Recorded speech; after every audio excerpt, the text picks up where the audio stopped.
Bueno, empezando la peña de hoy, hay una oración que Efraín trajo muy buena de Adviento.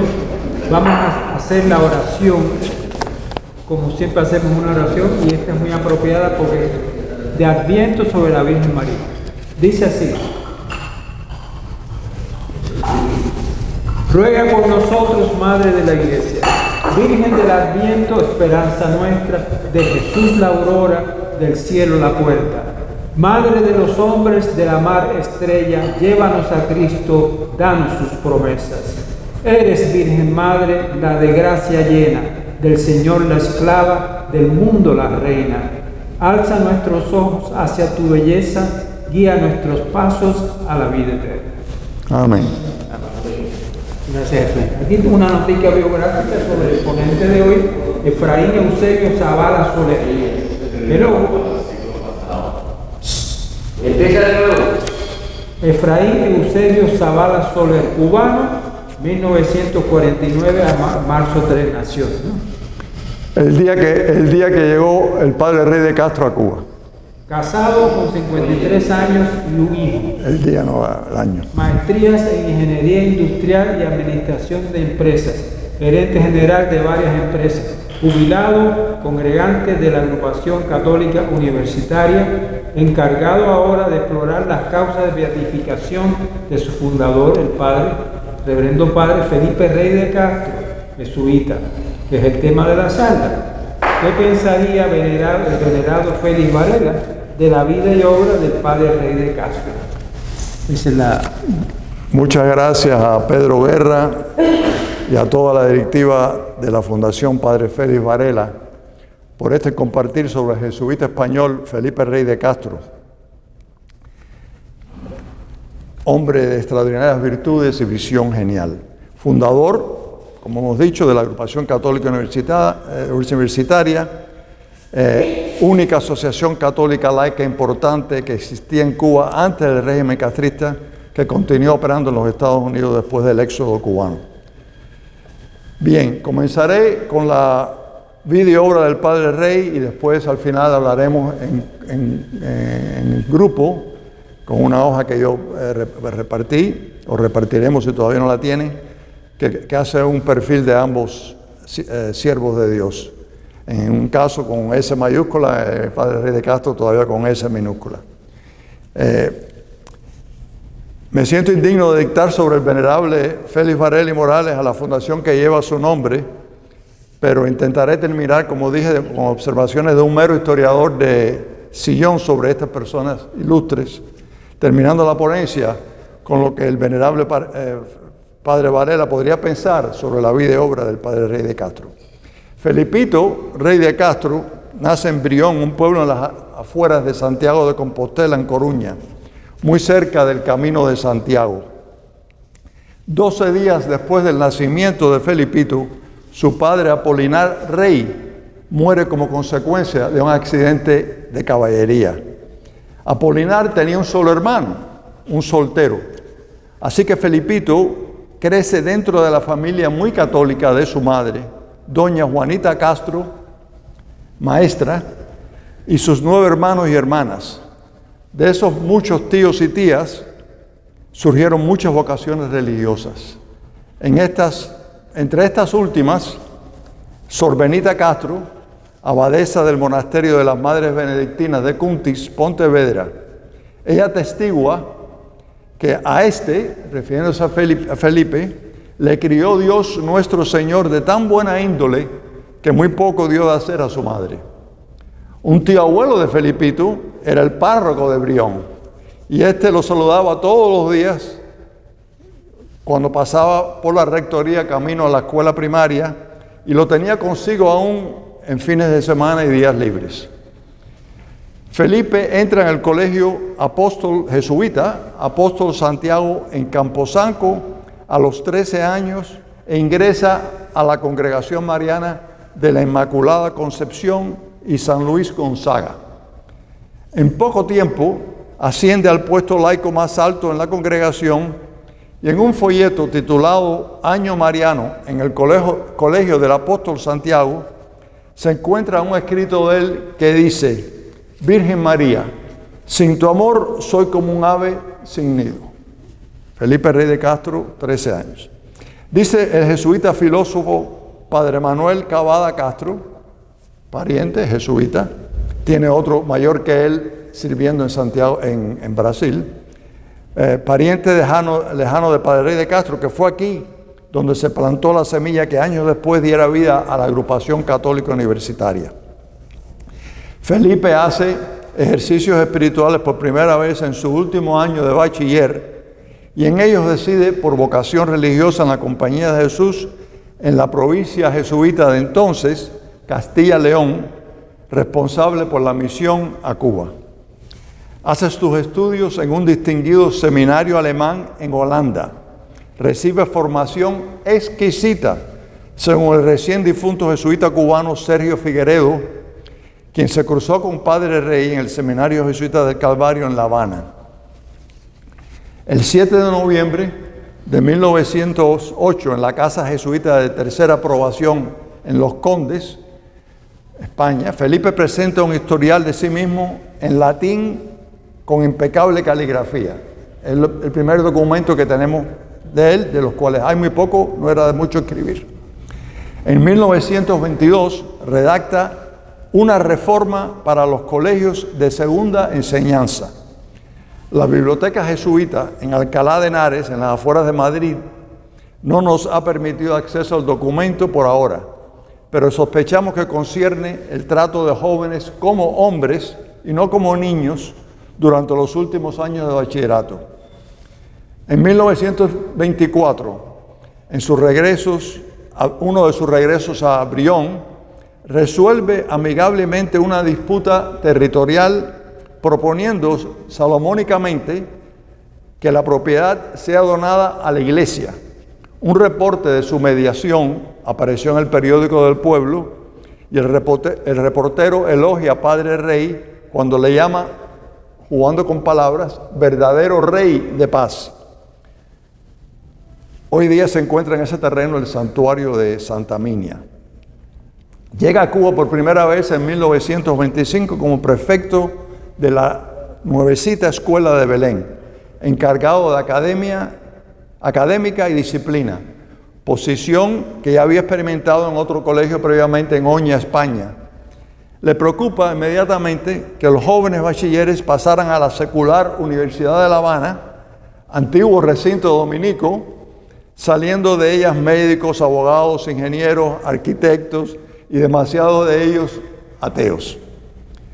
Escribió el agrupado Miguel Figueroa Miranda, legado comercial de Cuba ante la Santa Sede durante la Segunda Guerra Mundial y primer historiador de la ACU, ahí tenemos su obra, a los 25 años de la ACU, que en esta época Cuba tenía pocos sacerdotes cubanos debido a la administración del obispo Espada del siglo previo, bajo la institución del patronato español que fue capaz de convertir al sacerdote en funcionario del Estado y de vaciar de contenido espiritual a la religión del pueblo, produciendo la destrucción del ambiente propicio con una alarmante disminución de las vocaciones religiosas cubanas, creando así la necesidad de sustituirlas con sacerdotes españoles, lo que a largo habituó al pueblo a la idea de que el cura no debería salir de él, sino venir del extranjero, y a contemplarlo como ser aparte, sin nexo alguno con la familia ni la sociedad, desvinculado de las costumbres y sin nexo y la mentalidad y los intereses del país, confinado dentro de las paredes de la iglesia parroquial, sin otros contactos con sus feligreses, que solo le administraba los sacramentos cuando eran solicitados. Luego, las guerras de independencia aumentaron aún más la distancia entre el clero español y el pueblo cubano. En realidad, dice Figueroa, no podía ser más alarmante el provenir de la iglesia de Cuba, carente de clero propio, de seglares debidamente formados, sin acción ni orientación, perdiendo terreno diaria y deshaciéndose en medio de la apatía, la frialdad y la indiferencia de todos. Y continúa Figueroa, Fue un sacerdote español quien vio con claridad la solución y dedicó su vida, su cultura, sus dotes excepcionales, cada uno de sus pensamientos y todos sus latidos de corazón a reconstruir desde los cimientos del edificio del catolicismo cubano, a formar hombres católicos preparados, firmes y activos, a rehacer el ambiente necesario para que Cuba tenga un día un clero nacional, apoyado por seglares conscientes, capaces de desarrollar un eficiente labor apostólico. Un hombre providencial, el padre Felipe Rey de Castro, quien en definitiva vino a cerrar el ciclo que abriera España 129 años antes. Y termina Figueroa con algo que usaré también yo, lo repetiré al final. Esta es la verdadera posición histórica y la importancia del padre Rey y su obra, la Agrupación Católica Universitaria. 2 años después de llegar a La Habana, por razones inescrutables, el biógrafo Roberto Martínez, piensa políticas, otros culturales, padre Rey es mandado de vuelta a España con la misma tarea, ahora en la escuela jesuita en Gijón. El estudiante de esa época, 1925, Juan Antonio Rubio Padilla, luego ministro, el agrupado y estudiante Juan Antonio Rubio Padilla, luego ministro de Salubridad bajo el gobierno de Prioso Carrás, no cesa de hacer gestiones por el retorno del padre Rey de Castro a la isla, hasta que lo consigue casi 5 años después. Antes de regresar a Cuba, padre Rey visita varias congregaciones marianas en Europa, incluyendo, pienso yo, una muy ilustre en Barcelona, y forja su visión. Una congregación mariana especializada y selectiva. Llega aquí de nuevo el 3 de marzo de 1931. El día después de su retorno, padre Rey convoca a ese grupo de estudiantes que hizo en su primera visita, liderado por Juan Antonio Rubio Padilla, y forma la Agrupación Católica Universitaria bajo el patronato de la Inmaculada Virgen María y de San Pedro Canicio. Este último más tarde reemplazado por San Ignacio de Loyola como patrones. ¿Por qué la Inmaculada y San Pedro Canicio? Inmaculada era la patrona de la congregación mariana de su juventud. Y Pedro Canicio fue jesuita holandés, donde él hizo sus estudios, canonizado por Pío XI en 1925, cuando llega padre Rey a Cuba por primera vez, y fue declarado doctor de la Iglesia y patrón, esta parte es importante, veremos después, de la prensa católica en Alemania. Ya eso lo tenía en mente el padre Rey de Castro cuando llega ahí en el 25.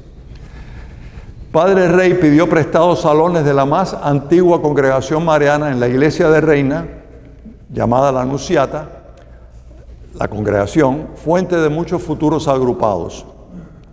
No tarda en hablar con el viceprovincial y somete 7 recomendaciones para la nueva congregación, para la aprobación del viceprovincial, que creo que fue padre Calvo. Dice, ¿cuál es mi oficio? Director de la Congregación de Jóvenes Universitarios, atender a estos en primer lugar. Esto lo hablaremos cuando llegamos a las preguntas y respuestas, pero eso es importante, en primer lugar. Se prevé requerirse o alquilarse una casa al lado de la universidad, la de La Habana, la única que había, para los estudiantes, para visitarla o vivir en ella. En otro autógrafo que encontré en Cuba de él, padre Rey informa que la obra precisaba de dicha ubicación, entre comillas, para que los muchachos no tengan que montarse en sus carritos. Tercer punto, una residencia que proporcione viviendas morales y suministre el dinero a los estudiantes a estilo de la congregación de Valladolid. Había visitado a varias antes de venir. Licencia para que el director se reúna con jóvenes de las 8 a las 10 de la noche con el fin de poder establecer academias, círculos de estudios, clases de religión y moral, pláticas, etc. Quinto punto, una pregunta al viceprovincial. ¿Podría usar alguno de los salones de la Casa Social de Reina para tener los domingos y días de fiesta un cine al que invitase a los congregantes y sus familias, con el fin de proporcionarles una diversión bonita que podría mezclarse con otras actividades y al mismo tiempo recaudar recursos para las obras de la congregación? que carecía de fondo alguno en ese momento. Le contesta el viceprovincial en la misma carta que él escribió, nada de esto. Sexto punto, ¿puedo yo visitar a los congregantes enfermos acompañado tan solo de uno o dos congregantes? Le contesta el viceprovincial, sí. Último punto, 7. Y retorna al primero. Quisiera que quedase consignado por el viceprovincial lo que repetidas veces me indicó, de no ocuparme de otra cosa mientras tenga trabajo con la congregación, siendo su deseo que ese trabajo me ocupe todo el día. Y le contesta el viceprovincial, así es, siempre que con la juventud tenga ocupación fructuosa, cosa que tuvo y a la que se dedicó totalmente, incondicionalmente. La misión, según Figueroa, el primer historiador, era devolver la sociedad cubana a Cristo. Y haría esto con un creciente número de hombres, y me atrevo a decir ahora, y después hablaremos más sobre eso, a mujeres también. Más sobre ellos luego, como he dicho. Profesionales selectos formados en la agrupación desde los últimos años de bachiller hasta el final de sus años universitarios, especialmente para esos llamados al sacerdocio, la docencia, aquí tenemos uno, los medios de comunicación, ahí tenemos otro, y la política. Cabarroca y yo representamos a las otras profesiones, que no son estas 4 predilectas. La Biblia profana de Padre Rey era la formación de selectos del jesuita Ángel Ayala, y el grito de batalla era un agrupado en cada primer puesto. Debido a esto, la ACO fue encasillada equivocadamente como elitista porque no se entendía o no se quería entender como elitista, porque no se entendía o no se quería entender que era una escuela de líderes sirvientes, unas fuerzas especiales de la Virgen María. Padre Rey basa su ministerio universitario en 3 pilares: espiritualidad, profesionalismo y apostolado, con un estricto régimen de formación que tiene que preceder, ya esto también regresaremos al final, tiene que preceder la acción social. El historiador Figueroa llamará a esta la etapa estática. Por cierto, el primer círculo de estudio como parte de esta formación fue dictado por Padre Rey en 1931 y el tema fue el comunismo. El lema de la ACU que Padre Rey establece es confortare e estobir, latín de una cita bíblica que en español se podría traducir a ánimo, sé un hombre. Recomendación de David a su hijo Salomón, que continúa con las siguientes palabras: guarda las consignas del Señor para que tengas éxito en todas tus empresas y que el Señor cumpla las promesas que me hizo. Padre Rey de Castro fue profético con respecto al lema de sé hombre, y también, de nuevo me atrevo a decir, ser mujer. Se opina en Cuba que los devotos no eran hombres en esa época, que los devotos no eran hombres, porque los hombres no podían evitar la fornicación. Sabemos que el tema de la castidad, tanto de hombres como de mujeres, es mucho más serio hoy que en la época de Padre Rey. Él fue profético en esto y mucho más. En 1946, el jesuita Federico Arbezú dedicaría su libro, La virilidad, psicólogo, La virilidad y sus fundamentos sexuales.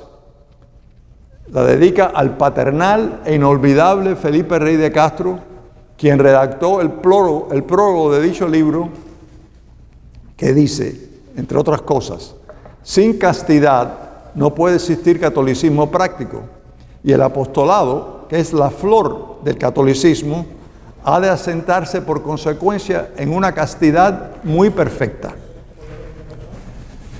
Aquí ya vale decir que para 1947-48 también existía una congregación mariana universitaria femenina fundada por Padre Rey y dirigida por la doctora Rosalba Roberts, esposa camagüeyana del agrupado doctor Armando Ruiz Leiro, que tenía su propia casa, Rosa Mística, cerca de la Universidad de La Habana. Desafortunadamente, todavía no contamos con una historia de esa congregación femenina homóloga. Ese mismo año, 1946, me regreso ahora, la revista de la Congregación Mariana del Colegio Apóstol Santiago afirma que es el Padre Rey de Castro la personalidad más destacada que ha pasado por nuestra congregación en sus 74 años de existencia y su gloria más pura. Dotado de cualidades verdaderamente extraordinarias para la formación de la juventud, ha logrado organizar en la ciudad de La Habana en 15 años de incesantes trabajos una congregación de universitarios que puede servir de modelo, esto regresaremos después, a las congregaciones de todo el mundo. Esto es en el 46. Entonces, ¿qué es la ACU? En esa época, según agrupado José Ignacio Lazaga Travieso, uno de los más destacados intelectuales de su época.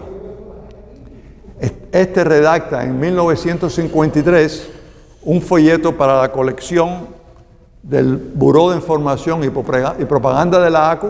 Menciona eso de Pedro Canicio, propaganda católica. Ya la ACU para esa época tenía una colección de más de 50 folletos de temas religiosos, distribuida en varios países latinoamericanos y reimpresa a principios de los 60 en España por Editorial Salta Re, Santander.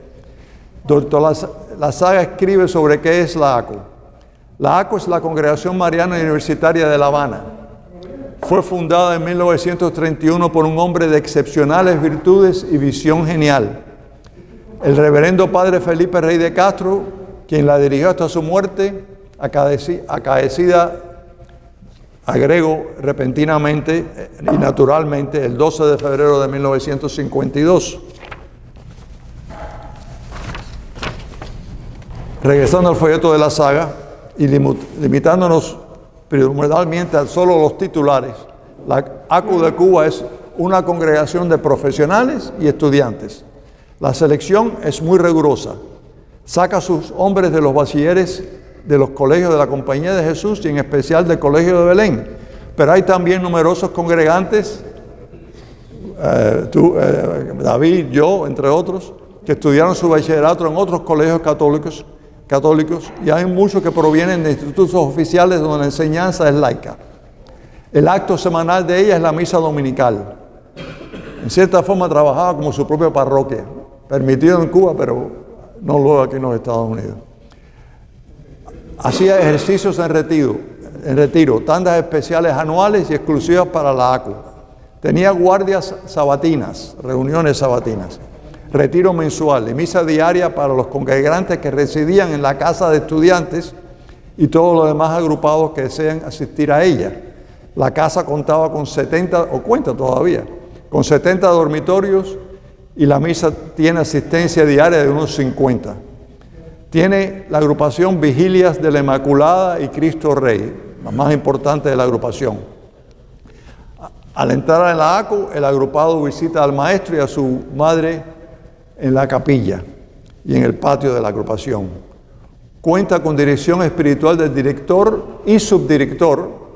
En esta época ya habían 4 sacerdotes dedicados a la obra, ambos viviendo en la casa con los estudiantes y por lo tanto dando ejemplo, esta es lo agrego yo, y por lo tanto dando ejemplo de la vida religiosa a todos esos muchachos que están decidiendo qué van a hacer con su vida. A esto regreso después.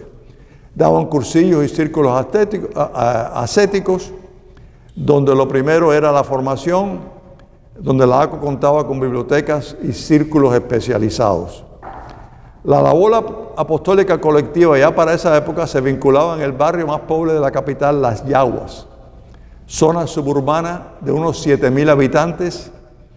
En el dispensario de San Lorenzo, otra obra en el dispensario de San Lorenzo, fundado por los padres agustinos, en el leprosorio nacional, en el reformatorio nacional de menores en la finca de Torrens, en clases de religión en colegios privados, en el gran Vía Crucis del Calvario, quizás el acto más importante que se celebraba en La Habana el Viernes Santo, con una asistencia de 17,000 espectadores. La ACU impulsa la obra de los ejercicios espirituales para todo el pueblo. Colabora con el obispo de Matanzas, Monseñor Alberto Martín, en la creación de la parroquia modelo. El Buró de Información y Propaganda, Obra Nacional de Documentación Católica, ofrece conferencias sobre la castidad, 40 en un solo año en ese momento, investigación de la opinión por medio de encuestas que todavía se citan en la isla, publica folletos sobre dogma, apologética moral, uno por mes, más de 50 antes de 1959. También publica la revista médica Lumen y establece academias privadas de estudios médicos y el Instituto Católico, primer Instituto Católico de Cuba de Psiquiatría.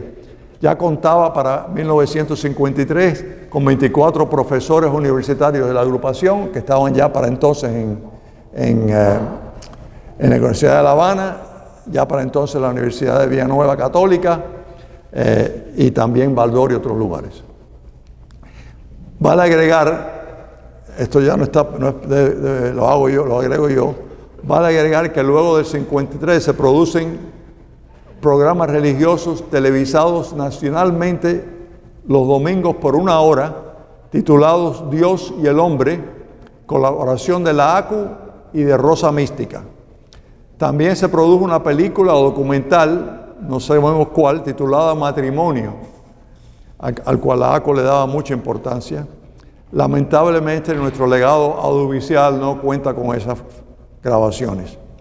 Finalmente, regresando a la saga, y es un dato que dice él, dejamos para último precisamente por su extraordinaria significación, y regresamos aquí al principio del relato de Figueroa sobre la condición en Cuba del sacerdocio. De la ACU han salido hasta ahora, o sea que en 20 años, nada menos que 40 vocaciones sacerdotales, o sea un promedio de 2 por año, unas para la Compañía de Jesús y otras para el clero secular. Debe notarse, dice Figueroa, que hace 20 años, 1971, apenas había en Cuba sacerdotes cubanos. Así es y así trabaja la ACU, concluyó José Ignacio Lazaga. Nosotros creemos que llena a plenitud el fin de una congregación mariana y analizando el secreto de su vitalidad, quizás pudiéramos resumirlo en estas características. Una selección muy estricta, una formación espiritual muy intensa que arranca de los ejercicios espirituales y se continúa y estabiliza mediante la dirección espiritual que exige la absoluta y total dedicación de los padres, director y subdirector a los congregantes. Un espíritu de familia profundo y alegre que hace la convivencia de todos sumamente agradable. Optimismo y horizontes abiertos para un futuro lleno de posibilidades humanas para los congregantes, para la patria y sobre todo para la iglesia. Y así también pensaron el Papa Pío XII y el superior jesuita Juan Bautista Janssens en 1944, solo un año después, cuando convocaron en Roma el primer congreso en 400 años de la Federación Mundial de Congregaciones Marianas, asistida por 12.000 consagrados de más de 70 países y miles de congregaciones marianas, y declararon la agrupación de la ACU, Congregación Mariana, modelo para el mundo. O sea que hacen eco ya lo que dijeron los españoles 10 años antes.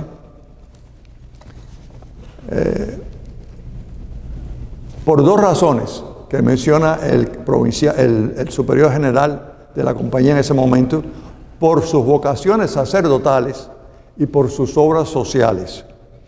Y ese congreso elige a doctor José Ignacio Lazaga, presidente por el primer término de 5 años, o sea, hasta 1959 justamente.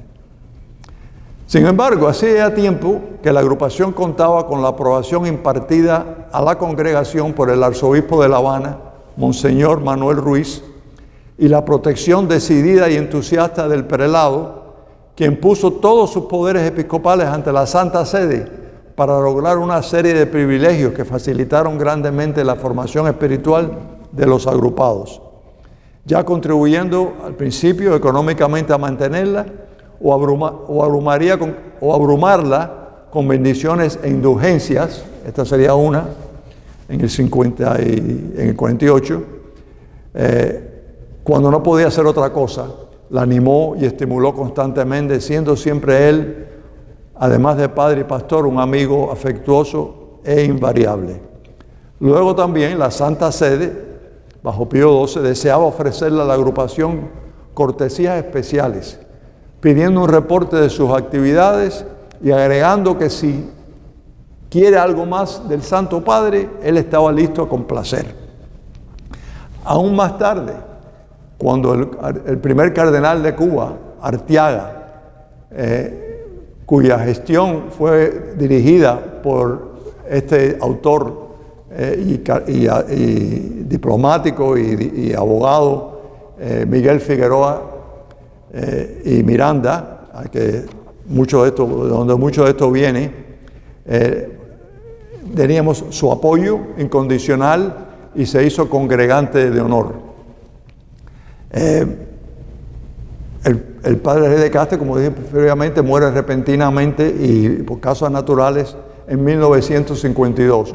Vale comentar, porque lo ha dicho uno de los testigos oculares que todavía vive, está en el hospital hoy día desgraciadamente, que el padre Rey de Castro usaba decir, yo no quiero ser un viejo y director de la agrupación católica universitaria.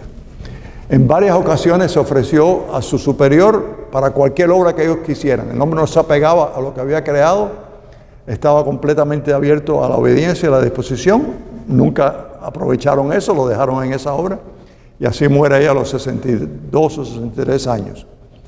Con motivo de la muerte del padre Rey, el superior general de la compañía, el mismo que mencioné antes, Juan Bautista Janssens, escribe al presidente de la ACO en esa época, un caballero del nombre de Casteleiro, dice: ya en 1950, cuando se celebró aquí en Roma el Congreso Internacional de Directores de Congregaciones Marianas dirigidas por la compañía, había muchas otras que ya no estaban dirigidas por la compañía, tuve la dicha de conocer a vuestro fundador, el padre Rey de Castro.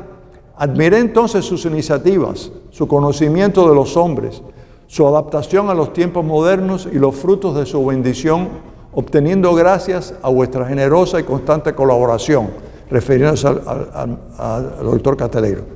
Después tuve ocasión de proponer vuestra congregación como modelo a otras naciones. No en balde en 54, eso es lo que ocurre. Me consta que en lo sucesivo no ha desmerecido del concepto en que yo la tenía, sino que hoy como ayer, prosigue su misma línea de conducta, formando sólidamente a sus miembros que en número de 230 profesionales y otros tantos estudiantes universitarios, esto es importante, influyen poderosamente en el ámbito público de la nación. En 1957, ya terminando, acercándonos al fin de la charla, se escribe sobre el fundador de la A con el fascículo dominical de 70 páginas, que ahí tenemos una reproducción con un error en la portada que fue culpa mía, del Diario de la Marina del 16 de junio del 57. Y dice: en eso de esculpir caracteres no tenía igual. Forjar hombres íntegros para la iglesia y para la patria era su meta. Estovir, sé hombre, tuvo que ser el lema de la agrupación, no podía ser otro. Y tuvo siempre un empeño grande que en esta congregación la piedad y todos los actos que se celebrasen revistiesen un aspecto bien viril, que no en vano virtud es hermana gemela de vir, estovir, es decir, de hombre. Al llegar a Cuba se encontró como a menudo que los adolescentes católicos, el adolescente católico no cristalizaba en el hombre católico. El colegial devoto resultaba luego el universitario indiferente y el profesional impío. Rompió lanzas contra aquel estado de cosas, agrupó jóvenes para hacerlos a imagen y semejanza de Cristo. El cielo fue pródigo con él para llevar a cabo su propósito.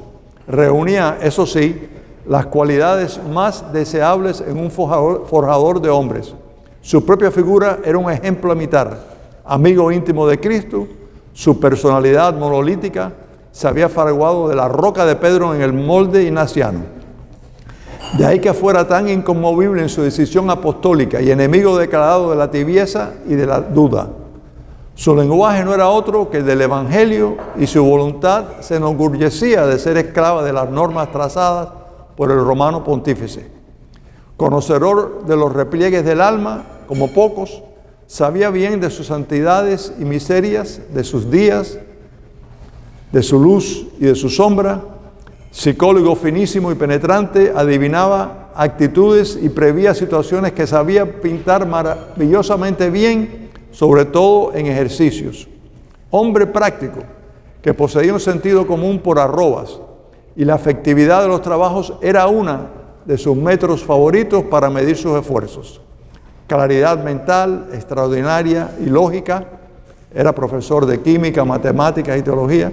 Inflexible y aplastante para hacer añicos los sofismas, poseía una gracia especial para disolver las situaciones tensas con solo una gota de su buen humor inagotable. Hombre de experiencia y perspicacia que con su pupila certera alumbraba el camino que el índice divino iba señalando a los suyos. Don del consejo para acertar y sencillor modesta para reconocer sus errores y defectos y propósito de la enmienda para evitarlos. Hoy, 1956, cuando transcurridos 25 años después de la semilla fecunda que sembró el Padre Rey, tropieza uno en San Miguel, 1111, le decían a esa casa los 4 unos, con 600 profesionales y estudiantes sólidamente formados que hacen ejercicios espirituales en retiro durante 4 días, que asisten a cursillos de formación católica seria, que en su mayoría acumulan a diario, que visten al desnudo y dan de comer al hambriento en el barrio de las Yaguas y tratan de aliviarle sus dolencias físicas y morales, que dedican sus ratos libres a llevar la doctrina cristiana y las alegrías a los olvidados del leprosorio del rincón, que luchan a brazo partido en privado y en público sin otra intención que la apostólica, por defender las enseñanzas cristianas, que honran a sus profesiones universitarias por la seriedad, la hondura y la honradez de sus labores. Lo que hacen algunos lustros era para muchos una quijotada del Padre Rey, pero hoy constituye una realidad palpable y un ejemplo a imitar. Si la crisis que afronta Cuba, que hoy es peor que entonces, estamos hablando del 56, es esencialmente moral, motivada en muy buena parte por la ausencia de hombres íntegros en el pensamiento y en la acción, el ofrecerle a la patria en estos momentos centenares de hombres y de nuevo mujeres entusiastas y aguerridos, que no solamente no roban ni matan, sino que están imbuidos de un espíritu cristiano de superación y perfeccionamiento individual y colectivo, que buscan de 1000 modos y en diversos sectores adecentar y mejorar el nivel espiritual de sus instituciones, que tratan de ser evangelios vivientes, hace que la República tenga contraído una deuda irremediable con ese gran cubano, con ese gran hacedor de los hombres, que fue el Padre Rey de Castro y cuya obra eran sus agrupados y sus congregantes femeninas de Rosa Mística. Luego, a principios de los años 60, escribe el jesuita Padre Román Robles en la adaptación española de 4 siglos de apostolado seglar, Historia de las Congregaciones Marianas. Ya esto es una prelación que viene de España, de nuevo. La ACU en Cuba, que ha sido sin duda la congregación universitaria que ha dado más importancia a esa formación intelectual y humana. Antes de la subida al poder de Fidel Castro, eran unos 500 congregantes. La mitad universitarios y el resto hombres de carrera, 82 médicos, 104 abogados, 94 ingenieros. Enorme selección, de los 100 candidatos anuales solo se admitía 25 o 30. Muchos congregantes con voto de estudiar cierto número de horas al día, teniendo que recuperarlas el domingo. Bibliotecas para cada facultad, la de medicina con 90 revistas internacionales. Sus médicos, los mejores de Cuba, dirigían el Instituto Católico de Psiquiatría y la Academia de Estudios Médicos. 30 congregantes ya para entonces ocupaban puestos en las universidades, entre ellos varios decanos. El golpe de Estado de Batista y luego el de Fidel Castro les impidieron una participación activa y eficaz en la vida política. El primer presidente mundial de la Congregación Mariana, ya mencionado, elegido en el Congreso Mundial, fue un congregante de la ACU, el doctor Lazaga, que tiene 4 doctorados y habla 6 idiomas. Más reciente, en 2019, el primado de la Iglesia de Cuba, arzobispo de La Habana, Juan de la Caridad, cardenal García, escribió que conociendo el interés manifiesto los miembros de la ACU Miami de tratar de introducir la causa de beatificación de Padre Felipe Rey de Castro y de la Compañía de Jesús, el cual dedicó parte de su vida sacerdotal para lograr la participación en la Iglesia del elemento masculino del mundo profesional, procurar su compromiso con el seguimiento de Cristo y la propagación de la fe católica en el pueblo cubano, declaro que no hay, y lo puso en mayúscula, no hay ninguna dificultad de nuestra parte para que se realice en esta arquidiócesis. A principios de este año, el mismo cardenal dio orden para que los restos de Padre Felipe Rey de Castro fueran trasladados del cementerio de Colón a un nicho visible en la iglesia de Reina, para que los feligreses y peregrinos puedan venerar a este siervo de Dios. Desafortunadamente, a pesar de que el primado de Cuba desea declararlo siervo de Dios con S mayúscula, el provincial jesuita no desea hacerlo hasta sentir el clamor de los fieles. Mi conclusión personal: Padre Rey de Castro es un modelo de jesuita tradicional, un hombre para otros con celo apostólico, un santo, y su obra fue una fábrica de religiosos y de hombres y religiosas y de hombres y mujeres profesionales capaces de devolver la sociedad a Cristo. Modelo para el mundo de hoy y, en mi opinión, más aún, modelo para el mundo de su tiempo y, en mi opinión, más aún para el mundo de hoy día. Y repito lo que dijo el primer historiador: esta es la verdadera posición histórica y la importancia del Padre Rey y su obra a la agrupación católica universitaria. Entonces, esto me trae, ya con esto termino y podemos hacer los anuncios y regresar a esta hoja. Yo la tengo en dos, pero ustedes la tienen en una, que preparé para poder responder a la pregunta que me hice al presentar a responder a la llamada del señor Guerra. Y bueno, lo haremos cuando regresamos después de los anuncios.